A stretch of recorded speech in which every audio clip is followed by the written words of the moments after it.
countries in the global south will look to China and say, wow, to go from one of the poorest countries in the world to one of the wealthiest is remarkable. And also to modernize without westernizing is also something that is quite appealing to a number of countries. So if the Prime Minister of Malaysia, the President of Vietnam, the President of Botswana come to you and say, Chandran, you studied China. What is the lesson that we can take from what China did to apply to our countries in the global south that are still heavily agrarian, much the way that China was back in the late 1970s?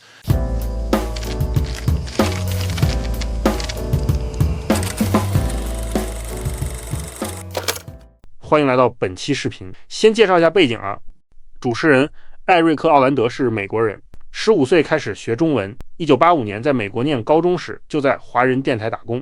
1989年他第一次去中国，后来他在 CNN、BBC、France24 都工作过，可以说是一个拥有非常完整西方媒体背景，很了解西方叙事，但同时也很了解中国的西方记者。他长期待在发展中国家，观察第三世界的发展状态，从东南亚的渔村到非洲的矿区，他亲眼看到了西方媒体镜头之外的真实世界。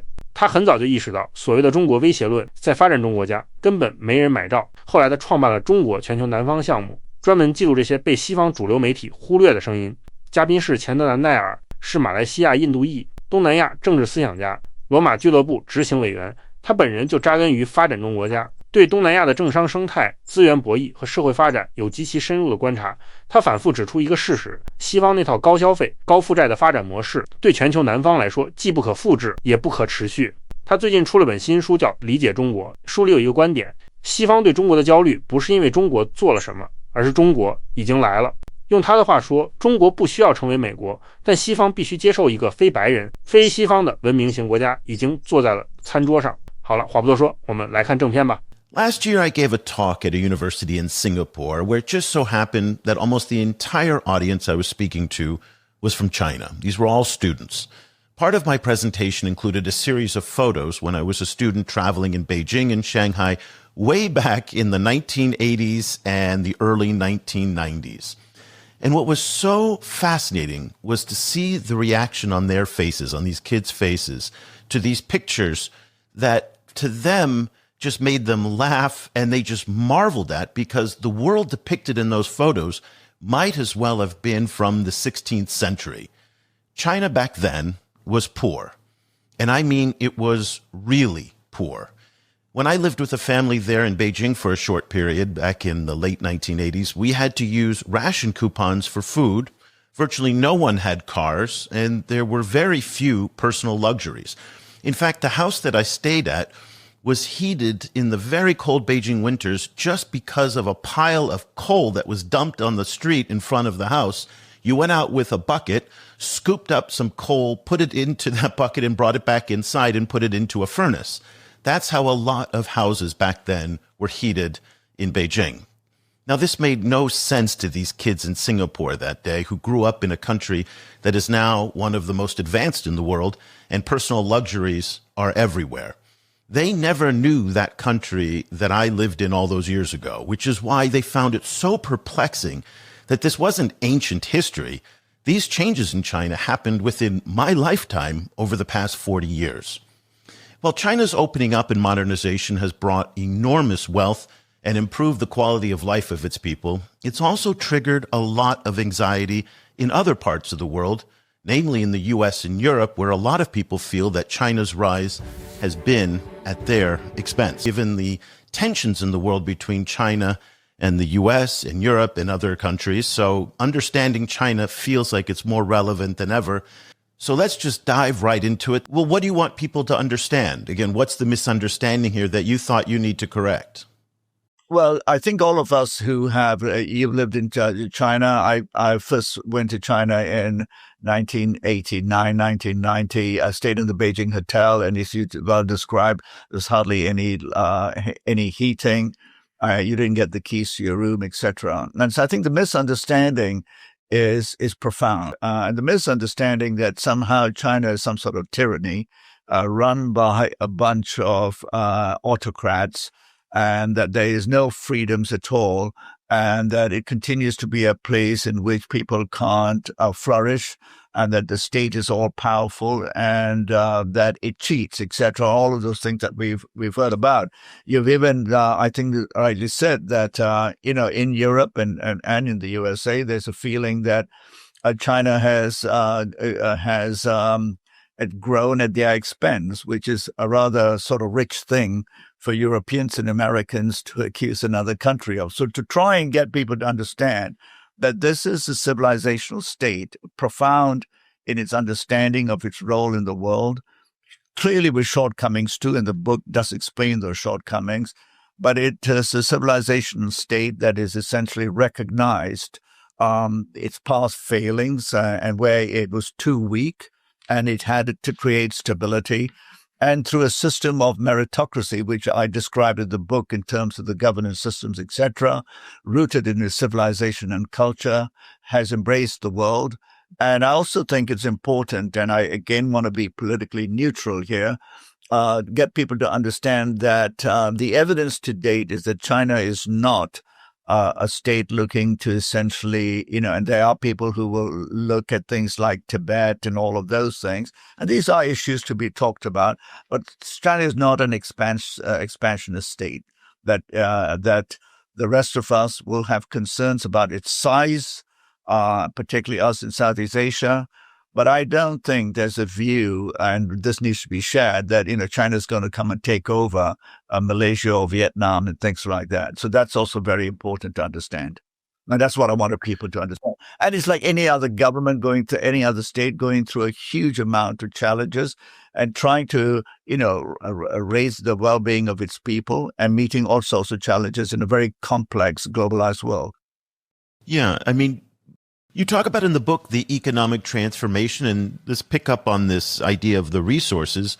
Now, according to kind of recent economic history, when countries, transition from agrarian to light industry to manufacturing, heavy industry, then they eventually get into tech and services and leave behind those lower end industries. That's what we saw in Korea, in Japan, Taiwan. It's happening here in Southeast Asia as well. As they move up the value chain, it gets too costly to do the low end part of the manufacturing process. What makes China unique here, though, and it's unprecedented in many respects, is that as they're moving up the value chain, making some of the most advanced telecommunications, new energy, automation, EVs, all of this, they're still holding on to making the flip-flops, the T-shirts, and ceramics, for example, at the low end.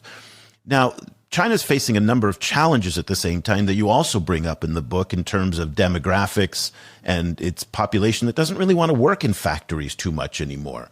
Talk to us about the challenges of holding on to the bottom end of the manufacturing at the same time as undergoing a demographic change where there may not be enough people or a will to work in those low-end jobs.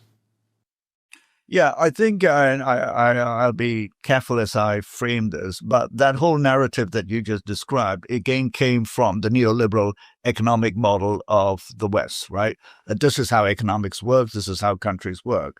And I think China is actively seeking to break that for its own self, for the reasons you described, so that they don't leave behind these people and then get a whole disenfranchised, lower economic rung of people who that would be a recipe for breakdown, which, as we see, is what I call, the sort of low intense kind of civil war that's happening in Europe, in the USA, where you've got all these disenfranchised people and political elites exploiting both spectrums.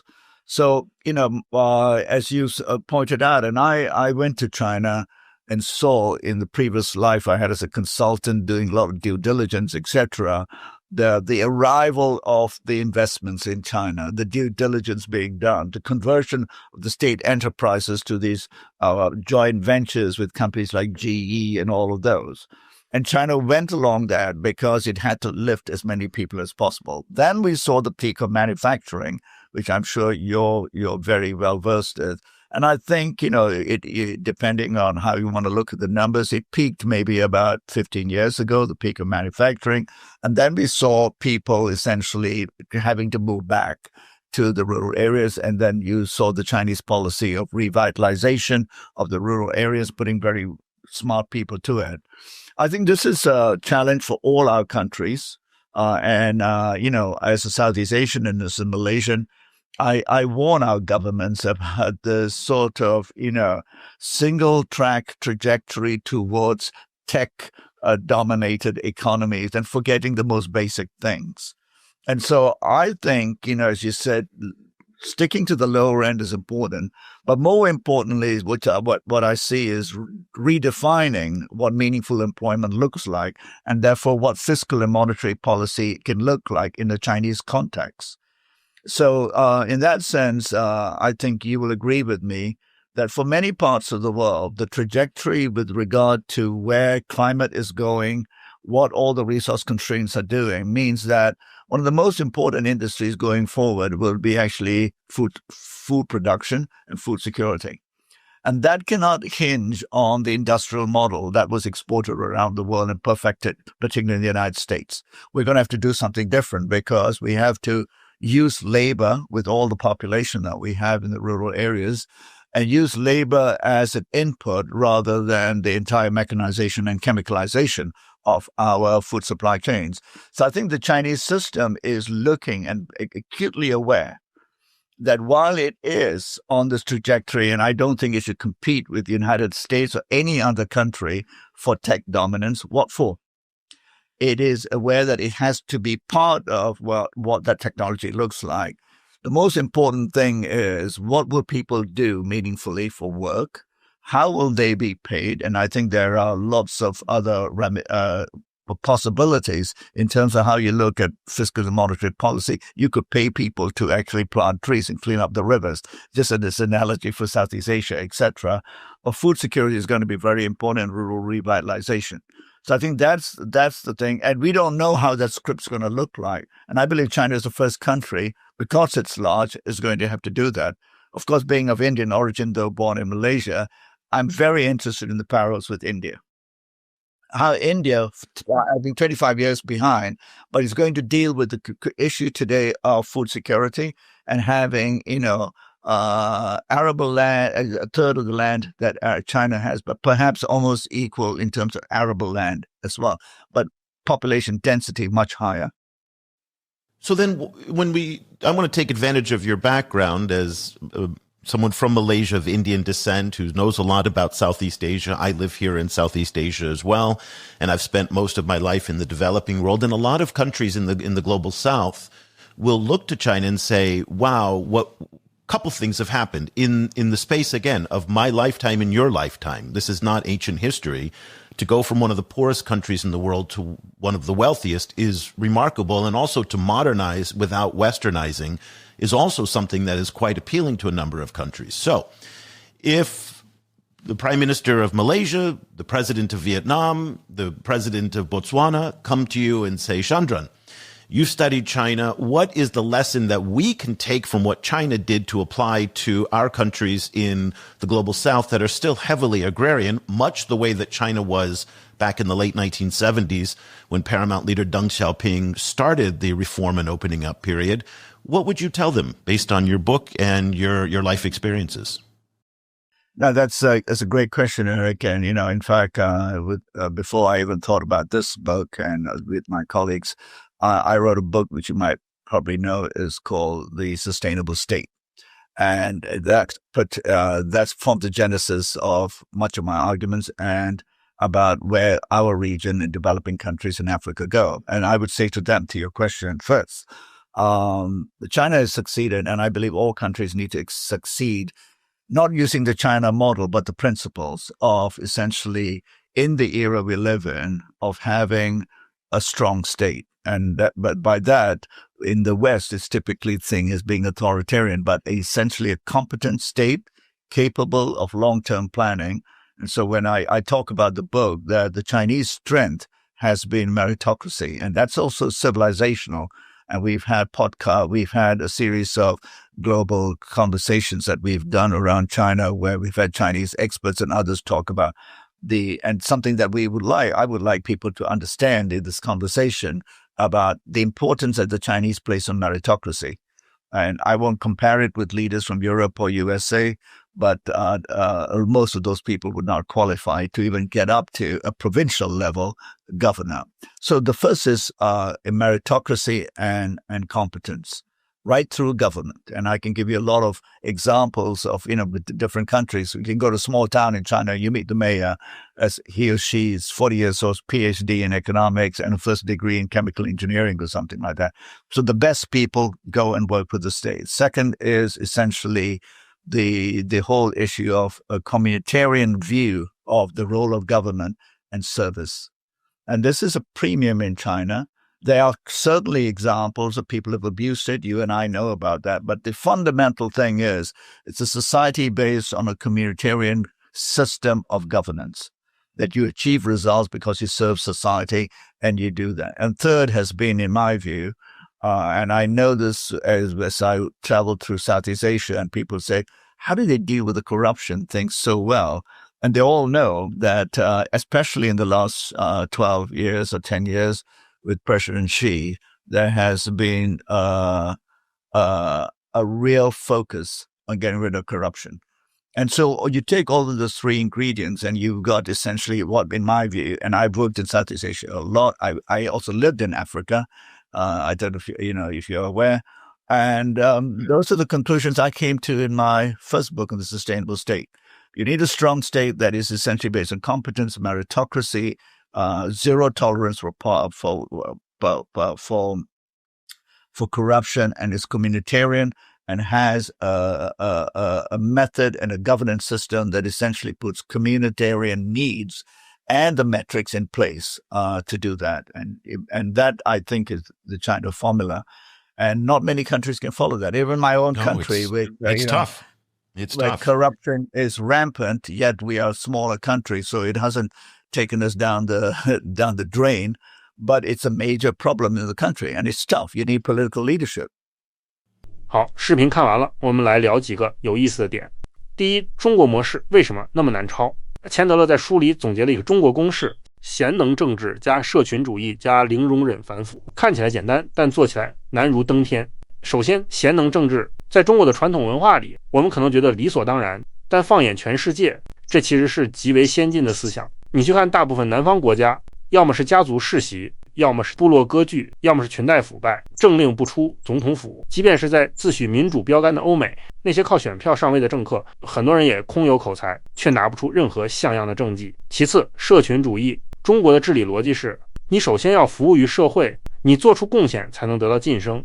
当然有滥用职权的情况，但至少制度的底色是为人民服务，而不是为家族服务，或者为了选票表演。反腐更不用说了，过去10几年这样真刀真枪自上而下的反腐，在中国历史上都极为罕见。东南亚国家的人问他，中国人是怎么做到的？他回答，需要政治领导力，从上到下的决心，这不是开几个会喊几句口号就能搞定的。即便真的有这样政治理想的人能上台，反腐大概率也推不下去，因为真的很难，也很难得。即便对中国来说，能否长期维持下去，也是一个巨大的挑战。这三样东西加在一起，就是一个有能力做长期规划、能执行、不自毁于腐败的强大国家。这不是西方定义的威权，这叫胜任。而胜任就是最难抄的，因为这需要几千年的文明积淀，需要一场彻底的社会革命，以及一整套能把最优秀的人才吸引到体制内的选拔机制。想抄作业吗？说实话，能抄个轮廓就已经算特别优秀了。第二，中国正在探索的全新绿色发展道路，这对南方国家来说到底意味着什么呢？意味着你可能不用先污染后治理，不用非要走血汗工厂的老路。欧盟的碳边境关税大门正在关闭，如果你不转型，可能连门都进不去。但如果抓住机会，一步跨入绿色制造、光伏、储能、循环农业等等，你就跳过了西方100多年的弯路。而中国在这条路上已经搭好了梯子，新能源的产业链正在外移，东南亚开始做组装，非洲开始搞生态修复项目。这不是让你退回到原始农业，而是让你用绿色的方式站上更高的起跑线，参与全球分工。第三，中国的目标不是卷死南方国家，而是在地发展的梯子。这是咱们聊到的最核心的共识。近年来，中国对东盟出口中工业中间品占比越来越高。越南从中国进口零部件组装后卖给欧美，印尼从卖镍矿变成造电池，柬埔寨从割橡胶变成轮胎出口。这不是中国抢了东南亚的工厂，而是中国把一部分组装环节吐出来，自己往价值链更高处移动，而南方国家正好接住这些环节，实现从卖原料到造产品的产业升级。更重要的是，当南方国家慢慢富起来，他们就是中国新能源汽车、光伏、工业机器人等等高端制造的大买家。这不是中国硬塞过去的，是这些地区的人收入提高了，消费能力也提高了。这就是中国在下的一盘大棋，通过带动发展中国家致富，实现全球产业的大循环，把全球的蛋糕做大了，这样每个人就能分到更大的一块。所以这不是零和，是正和。好了，这期视频就到这里了。大家觉得南方国家最应该从中国学的到底是哪样呢？欢迎大家在评论区理性交流和补充。本频道视频仅代表个人观点。另外，制作视频不易，如果您觉得做得不错，谢谢您动动手指，一键三连。如果您有更多的想法或建议，也可以在评论区告诉我，我都会看见。我们下期见。